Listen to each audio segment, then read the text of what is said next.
Welcome. This is Dr. John DeMartini. This is one of the most amazing and inspiring shows that you can listen into. If you want to be on the edge of your seats, if you want to open up your heart, if you want to expand your mind, and you want to meet incredible people, stay tuned because you're just about to experience a transformative radio show that will change your life. And you're listening to the Dr. Pat Show that's coming up right next. Welcome to the Dr. Pat Show. Talk radio to thrive by.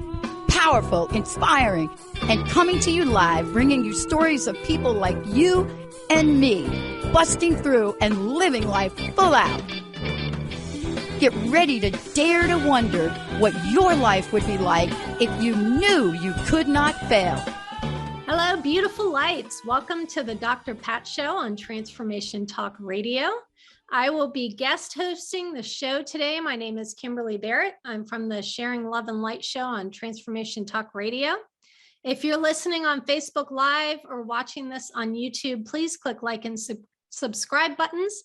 Oh, and please leave us a comment so we know you are here. And I know we're also on radio. I have a wonderful guest with me today. She is so amazing. She will be sharing her love and light with us about how to take the stigma out of mental health. So my guest today is a licensed clinical social worker with more than 25 years of social work experience.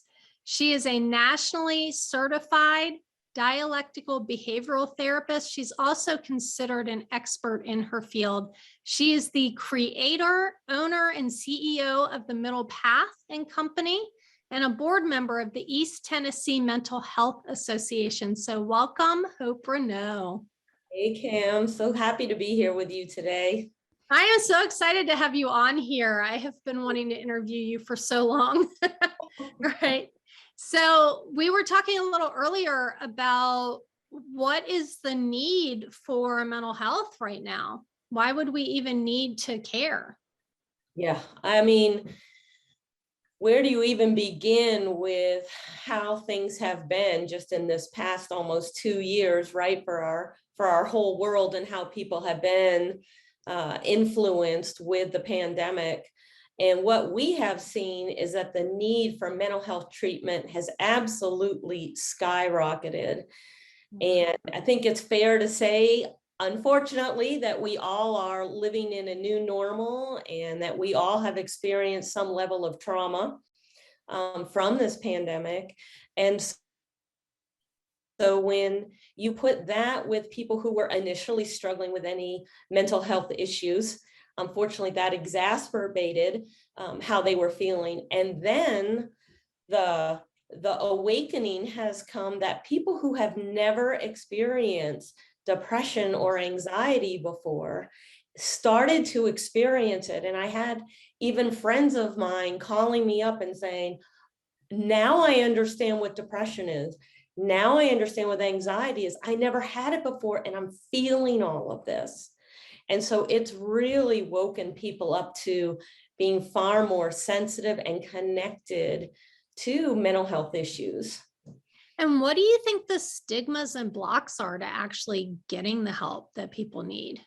What have you noticed in your experience that kind of keeps people from actually reaching out and getting help?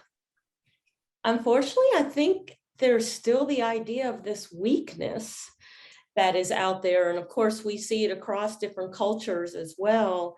But this weakness, I should just, be able to handle it. Like, these are really old messages that we've heard from our families when we were growing up. And we recognize it as not being validated, right? Like during your emotions, if you were feeling a certain way and you were told, hey, just, put a smile on your face and go about your business, those emotions were never validated.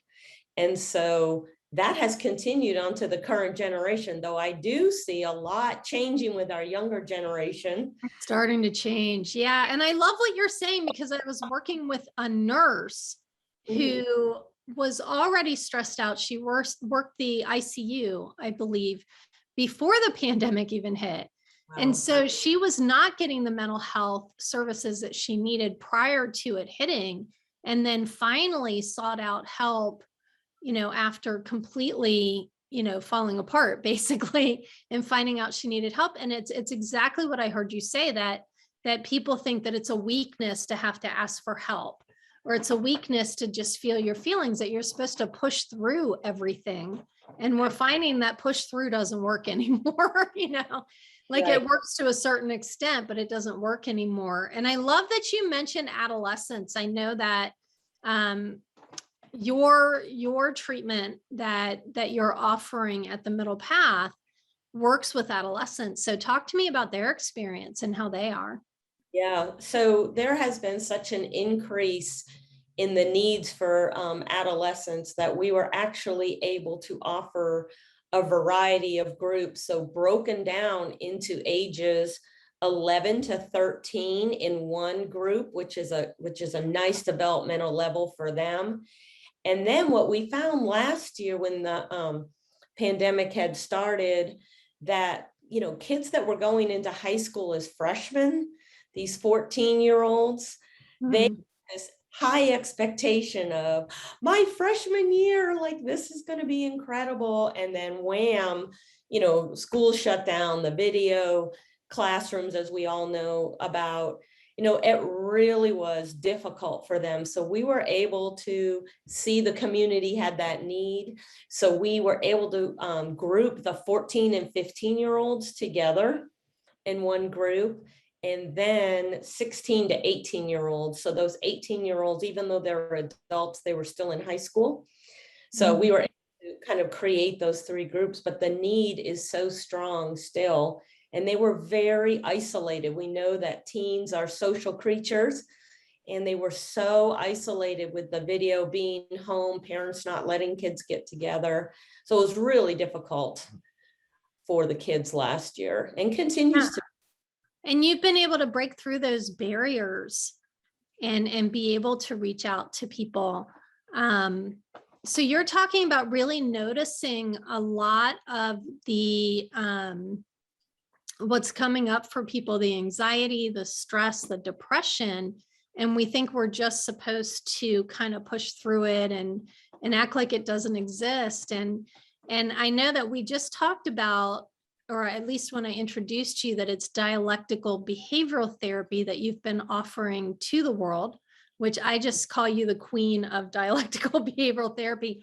If you don't know what that is, Hope, do you want to explain Marsha Linehan and the dialectical behavioral therapy and what makes it so special? Sure. So dialectical behavior therapy was created by Dr. Marsha Linehan. And she has a great book out about her life called Building a Life Worth Living. And she talks about her experiences in a mental health facility when she was younger, and how people were really trying to give her what they could to help her, but nothing was really working for her. So she ended up coming out of the hospital system, became a psychologist, and created dialectical behavior therapy, which really is a therapy that she feels would have worked for her if she had received that treatment earlier. So it is a incredible mix of a variety of treatments from the East and West, because we need to be balanced by having both East and West treatments, and a lot of meditation and mindfulness, which has become very popular over the last few years. I'm so happy. It's amazing to watch that, right? We're going to get ready to go on a break soon, but I love to leave on that note, mindfulness. Okay. Right? That she brought mindfulness into therapy, which I think is really amazing. And that was like a huge difference, right? To bring that mindfulness in along with everything else. Yeah. What's your experience with bringing the mindfulness in with clients? Well, for myself and clients, it's life-changing. Being able to feel control over your mind and be able to be settled in the present moment is extremely powerful, because the power is in the moment. It's right here, right now. We've been talking a lot about that. Yeah, that the power is in being able to come back to right now. And I was thinking about the fears of the future, that we're not afraid of the unknown. Everyone thinks we're afraid of the unknown and afraid of what's going to happen. But when you think about mindfulness, what we're really afraid of in our minds is what we think we know is going to happen in the future. Right. It hasn't happened yet. Just because it's a thought doesn't mean that that's real. Yeah, just because it's a thought doesn't, but it feels so real when you're having the thought. Yeah. Yeah. We can go down that rabbit hole very quickly. Absolutely. That's what DBT does. It teaches you how to stop that journey down the rabbit hole. So and find your way into what they call the wise mind, right? Yeah. Being in your wise mind instead of being run by your emotions, which is what I've noticed since the pandemic, that it's hard not to be in the emotion mind a lot of the times. And it's hard not to go future tripping. I call it future tripping, going into the future negatively or feeling stressed about things. How do you manage that? And that's where I'm hearing mindfulness and the dialectical behavioral therapy help with those type of things, right? And then taking the stigma out of mental health, that, it's this stigma that if I go see a therapist, something's wrong with me. What if there's nothing wrong with you? What if you just might need some help in navigating just the current situation or whatever it is that's going on? Right. And being able to help people. And I know I have families out there listening as well. How do we help our loved ones ask for help and things like that? So we're going to get into that in just a minute. We're going to go ahead and take a break. We will see you soon.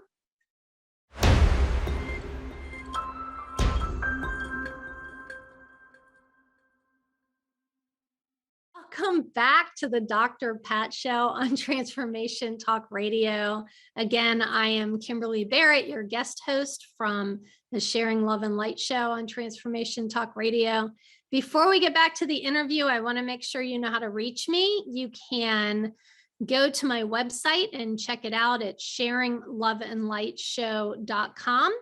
And you can also reach my guest, Hope Reneau, LCSW, through the website, www.themiddlepath.life.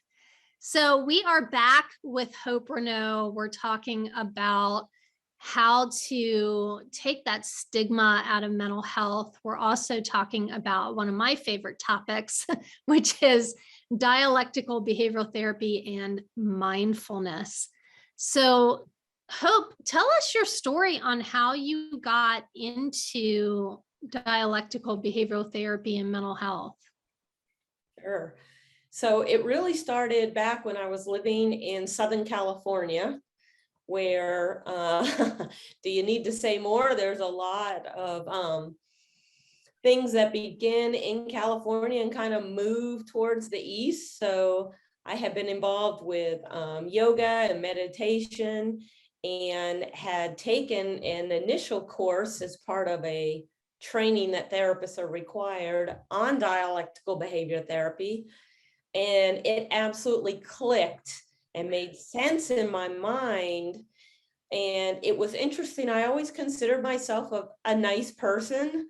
I became much nicer, much more giving, more centered, and I liked how the therapy was like affecting my own brain.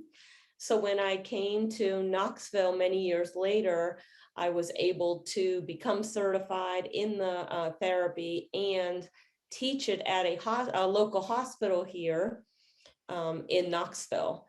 So I taught an intensive outpatient program, which at that time was 5 days a week for 3 hours a day. And so we taught it pretty intensely there at the hospital.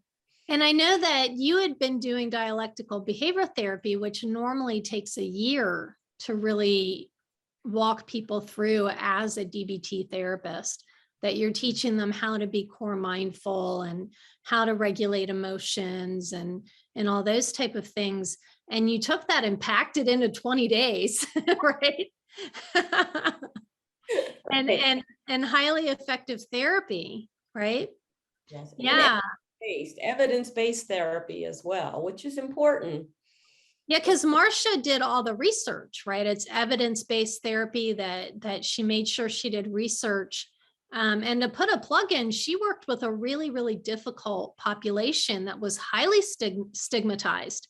Yes. You did not want to be diagnosed with borderline personality disorder. It's like, then you were like, even the therapist didn't want to see you because of some of the attributes and traits that can come from not regulating your emotions and not having regulated thoughts, not being in awareness and being totally reactive with everything, like really impulsive is my understanding of some of the borderline traits. And also, that high rate of suicide thoughts as well in those clients. And she decided to do research and study as she was, giving this particular population the DBT. And I'm so grateful that you brought that out to Knoxville, and that I know DBT isn't just in Knoxville, you guys. It is all over the country. It has been showing up in treatment centers. It's been showing up, a lot of therapists are really starting to use it. And Marsha debunked the idea that borderline personality disorder was something that couldn't be treated. I mean, there were really a lot of people that acted like it couldn't be treated. And here she shows up with this, mindfulness and emotion regulation and making emotions make sense, which I've talked to a lot of my clients about, and I remember you teaching me how to teach dialectical behavioral therapy, just so the audience knows that I did at the same hospital teach the dual diagnosis room. And I said, I'm taking DBT into dual diagnosis. And so, Hope warned me that it's not just good for the clients, it's good for the therapist, because the more I taught it, the more everything I had ever been taught made sense to me. It's just so clear. It's like a textbook for living, right? I just found that's absolutely true, Kim, what you said, that life is easier when you live in the moment. It doesn't mean that it's a perfect life. We don't want to say that DBT has anything to do with that, but DBT teaches you that no matter what happens, I can handle it. And when you have that belief that you can handle it no matter what, all of a sudden we just deal with it when it shows up, instead of that perpetual worrying, that can come from the uncontrolled mind. It's like, well, when it shows up, I can handle it. But you have to be how to do that. Some of us need the help. Yeah. Many of us were not brought up, I say that I was brought up with the people that worried about everything. Yeah. Yeah. That they worried constantly, and we pick up stuff between the ages of 0 and 7. Right. Right. Yeah. So if you're not doing a good roadmap. Yeah. If you don't have the roadmap, someone forgot to give me the instruction manual on life. And then even still, I've had other people come into my life that have decided to go see a DBT therapist, or I've actually integrated dialectical behavior therapy into my coaching practice, and my clients love it. They love, I still do the intuitive coaching, but I bring the dialectical behavior therapy in. And it's amazing that all of us could use a little mental health every now and then.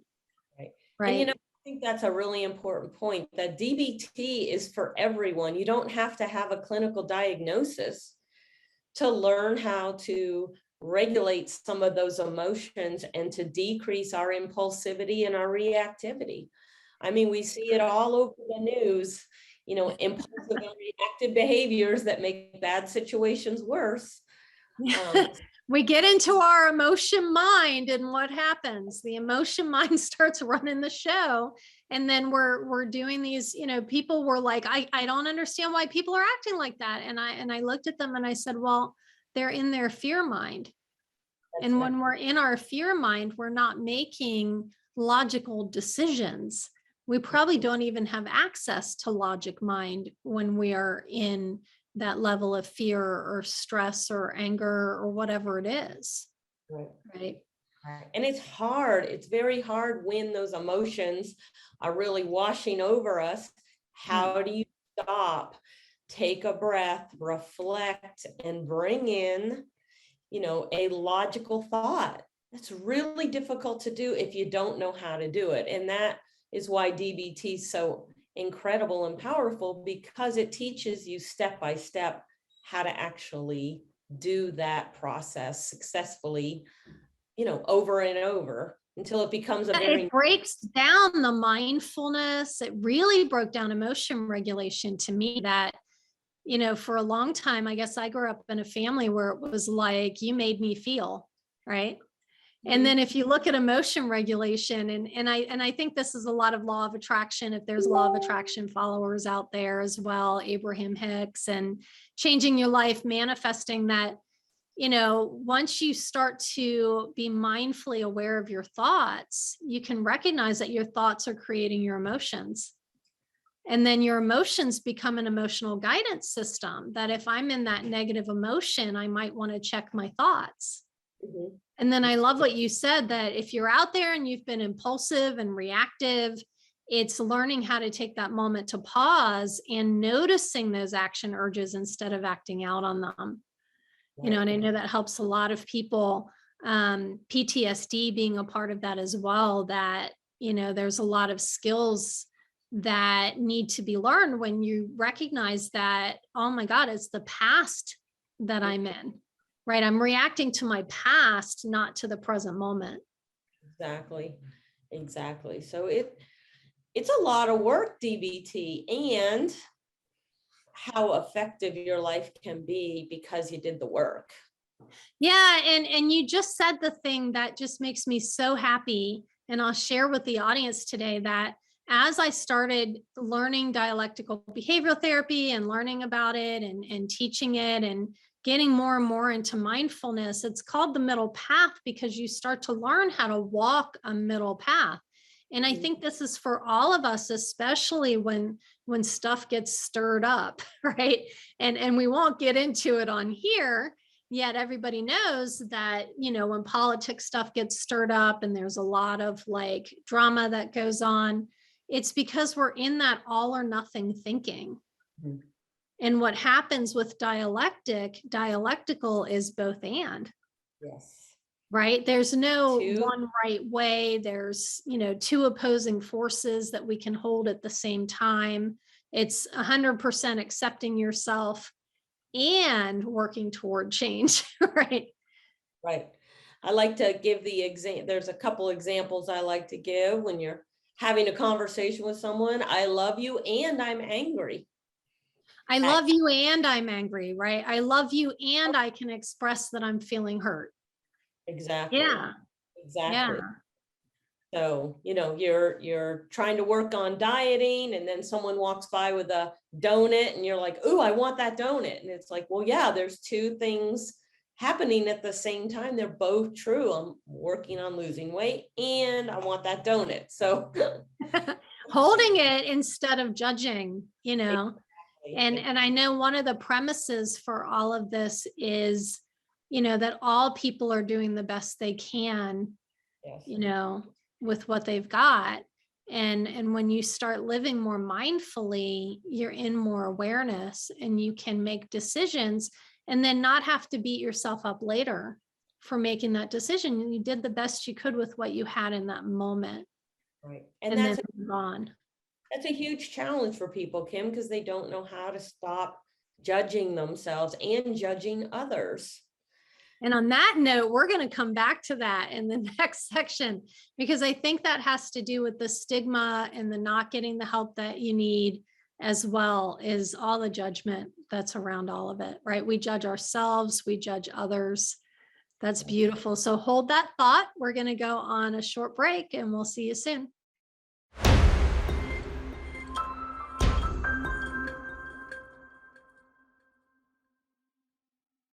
Welcome back, beautiful lights. You're listening to the Dr. Pat Show on Transformation Talk Radio. Again, I am your guest host, Kimberly Barrett from the Sharing Love and Light Show on Transformation Talk Radio. Before we get back to the interview, I want to make sure you know how to reach me. You can reach me through my website. That's sharingloveandlightshow.com, all spelled out. Also, you can reach my guest, Hope Reneau, through the website www.themiddlepath.org. Life, L-I-F-E. So let's get back to this interview. I know we were talking about, see, my brain just went, what were we talking about again?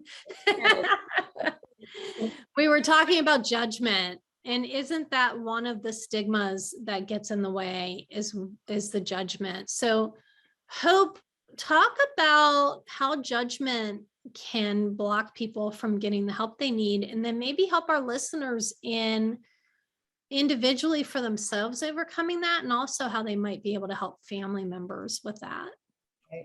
Well, I think one of the biggest judgments is, what are people going to think about me if they know that I'm going to treatment, or if I'm getting therapy, or if I ask for help, if I go to the emergency room? Again, all these worries that we create in our mind, where my guess would be that most people would be really happy that you reached out and got some help. And that you're working on improving yourself is the thought that I would want to have, and that it's more of a strength than a weakness to ask for help. But I do think that people judge themselves unmercifully, just beating themselves up and worry and sadness and anger and all these things. And there is such a better way to go about releasing that with a therapist, whether it's dialectical behavior therapy or cognitive behavioral therapy, strength-based, all different kinds of therapies are out there. And practicing not judging yourself for asking for help. Yeah, that's a big one. And then, if you do have people around you who aren't being supportive of that, what would you suggest to people around that? I would say find somebody that is a friend that can support you, and talk to that person and to reach out to that person. Or of course, a professional is not going to judge you as well. So letting go of what other people think so that you can get the help you need, right? Absolutely. I call it stand in your own hula hoop, right? Inside my hula hoop is what I have control over. And really, I keep thinking of a mutual friend of ours, Shanti, who teaches Qigong and mindfulness and yoga and that type of stuff. And she always says there's only 3 things you have control over: your conscious thought. So she does not include subconscious thoughts, only your conscious thought, the words that come out of your mouth, and the conscious breath that you breathe. And that's it.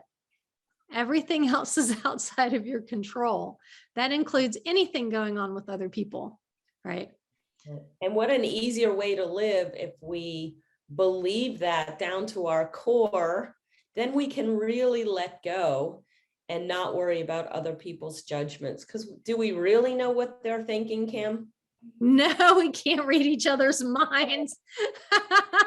I like to think I'm a mind reader, and usually when I run it by the other person, I'm way off base. Yeah, I usually don't get it right when I'm trying to mind read.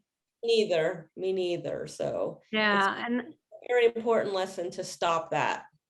To stop the mind reading. And then, sometimes it's the feelings of not being worthy, not being enough, unlovable. I know in depression, people fall into that unworthiness, right?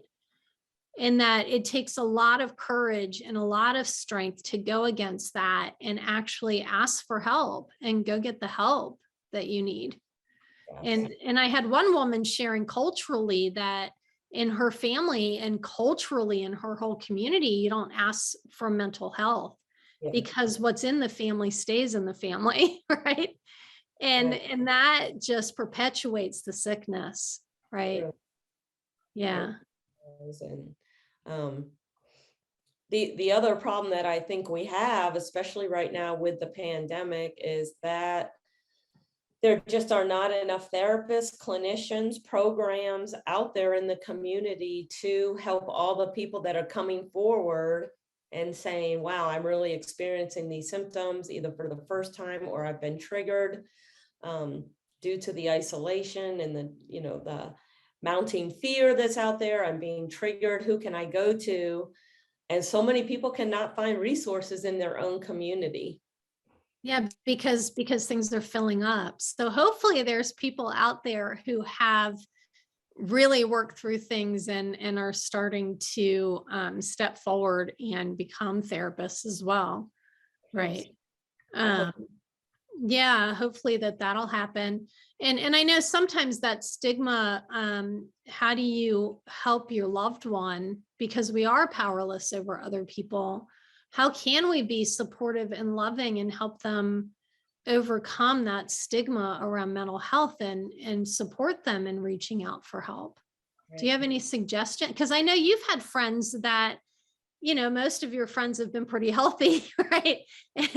And then to have someone reach out to help for you, how do you help them overcome the stigma of, mental health? I think, isn't there another stigma that's sort of like, oh, well, it's mental health.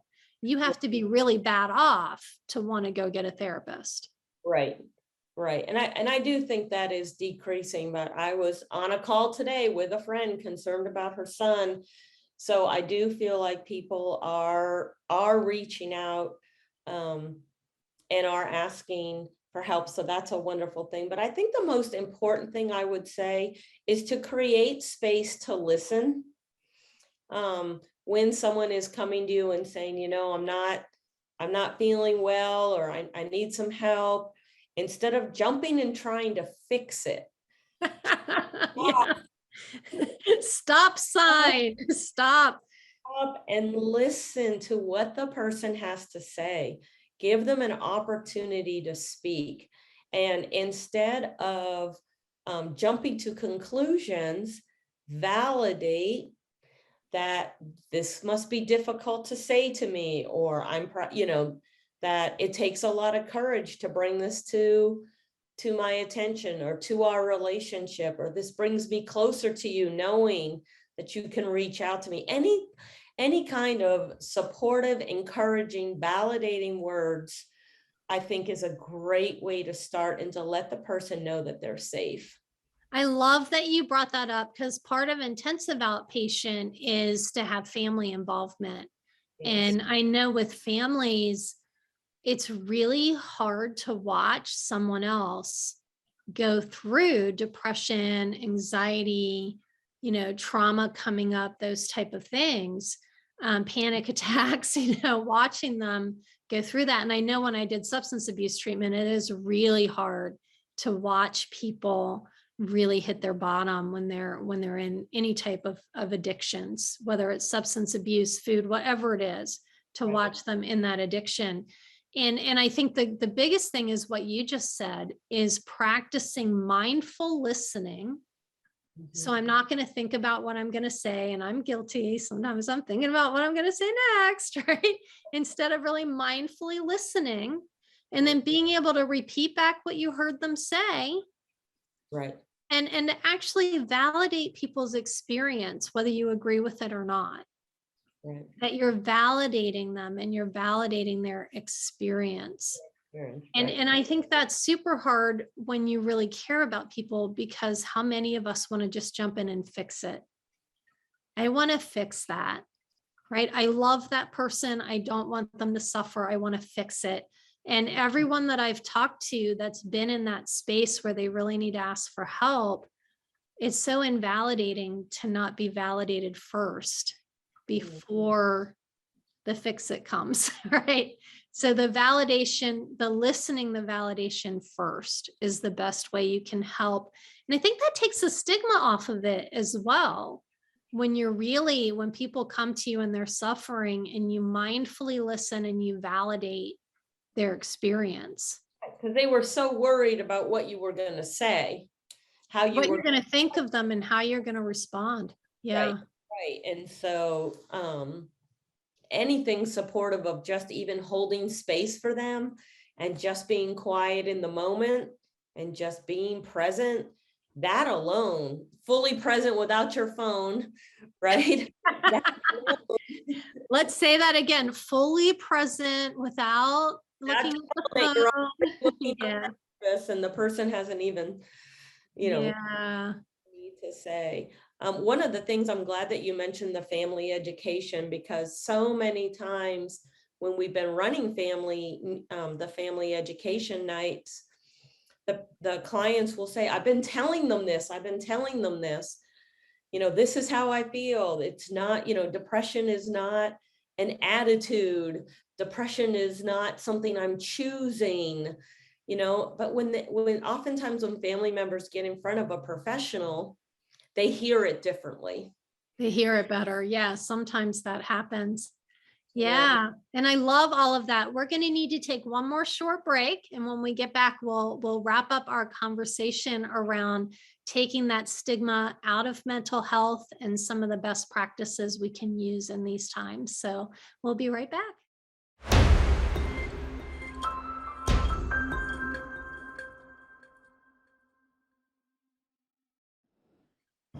Welcome back. You're listening to the Dr. Pat Show on Transformation Talk Radio. With me, I am your guest host, Kimberly Barrett. And before we get back into the interview with Hope Reneau, I want to make sure you know how to reach us. I can be reached through my website, sharingloveandlightshow, all spelled out.com. And you can reach Hope Reneau through themiddlepath.life. So let's get back to this interview. We have been talking about mental health, about the stigmas around mental health and how we can break through that. I know we were just talking about important things for family members who are dealing with people who are suffering with mental health, and a little bit about how we can help ourselves. So Hope, we are back. We've been talking about dialectical behavioral therapy, mindfulness. I am grateful to you for bringing dialectical behavioral therapy in the town that I lived in, and also that it's just spreading everywhere, right? It's not just in one little place. And it's mindfulness, which I talk about often. Mindfulness is paying attention on purpose in the present moment, right? Without judgment, without judging what you're noticing. So we're coming back, Hope. Any other thoughts for our listeners about some of the content we've been talking about so far? Well, I know one thing that Marsha Linehan says regarding judgment is if you find yourself judging, don't judge your judging. Yeah, she does. You're going to notice that your mind is judging, and literally, like, don't judge the judging. Just notice that that's the judging mind. There's the critical mind again. Oh, look, worried mind. Isn't that interesting? Oh yeah, look at that. Look at where my mind just went. Wow. Wow. Here we go. Thinking, isn't that interesting? And we were talking also recently about that skill that Marsha Linehan brought in, which is radical acceptance. Yeah, I think that's a big one, because a lot of times it's stuff that we don't want to accept. I don't want to accept that I'm feeling really depressed, or I don't want to accept the anxiety. I mean, anxiety tells us to avoid, right? Like avoid even noticing you're anxious, right? and one of the big comments I've heard from people when they stop that anxiety and start to take control over it, they'll say, I'm anxious about not being anxious. Yeah, I'm feeling anxiety when I'm not being anxious. So we're going to fill it with all the good stuff. Yeah, they haven't been able to do because of the anxiety. So it works really well, especially to be in a group setting with DBT, to have it the level of intensity that we offer. 3 hours a day, 3 days a week for 6.5 weeks still allows you to learn and integrate it into your life. Yeah. And that's that intensive outpatient program. And then, the other thing is being able to have a therapist that is mindfulness based or DBT informed, either one, that it's really, really helpful. I was talking to Hope earlier about, this is debunking mental health, I was working with, I was licensed in Kentucky, Arizona, Tennessee, and Utah. And so basically I was working with the population 70 and above and teaching them mindfulness skills, right? And it's debunking that mental health, that all of us have thoughts, and many of us have trained thoughts and behaviors to worry or to stuff things, or, I've seen it either way, that with anger, you're either angry all the time and you express your anger and you never like touch fear ever, or you never touch your anger, you swallow it down and it becomes depression, right? And so to be able to start to really take that stigma out of it and be like, look, sometimes we could get some help. Mindfulness is a huge help with that. There are therapists out there that can help. Dr. Pat and I talked about there's some coaches out there that, can also help. Life coaches that are able to help people through stuff. There's so much available to us, right? And then Hope's created this beautiful like houses that you go to get your intensive outpatient, where it feels like you're going home to be in therapy. It's like really laid back and nice, and bringing in extra mindfulness as well, right? Yeah. I mean, I think one of the things that can be so powerful is that people don't know that they can experience their life differently. They don't even know that there is a different way to control your mind and to live with less judgment, to regulate those emotions. I mean, there is another way. And unfortunately, people get to very close to the bottom of how they see their lives before they reach out. And I do think stigma is a huge part of that. So I just want people to know that there is another way. It does take work, and it is so rewarding, and just a more effective way to live your life. And just getting the help you need, right? And I love what you say, that I know a lot of people in mental health that, and we won't get into this in a deep way, but a lot of people, it was basically just give it a pill, give it a pill, give it a pill, give it a pill, and you're going to get better. And I, there's a lot of people that were finding that isn't the only solution. That can be a piece of the solution, but that's not the only solution. And I just remember watching you teach once, and I remember you standing up there and you said, come on, with depression, medication can help for sure, but there's two other things you're missing. Yes. You got to get moving. So exercise, get active. And then there's the part of changing the mind, becoming mindfully aware of the thoughts that create depression and starting to shift them. And I know that we're moving more and more into those energies of people waking up and finding, wow, when I become aware of my thoughts, I can actually start to retrain my brain. And we're seeing that more and more, right? And then now you're catching them as kids. What were you going to say? Sorry. I was just saying, and don't be afraid of those thoughts. A thought is just a thought. It's not reality. You are not your thoughts. You are not your emotions, right? That's the other thing I love about DBT. You are not your thoughts. You are not your emotions.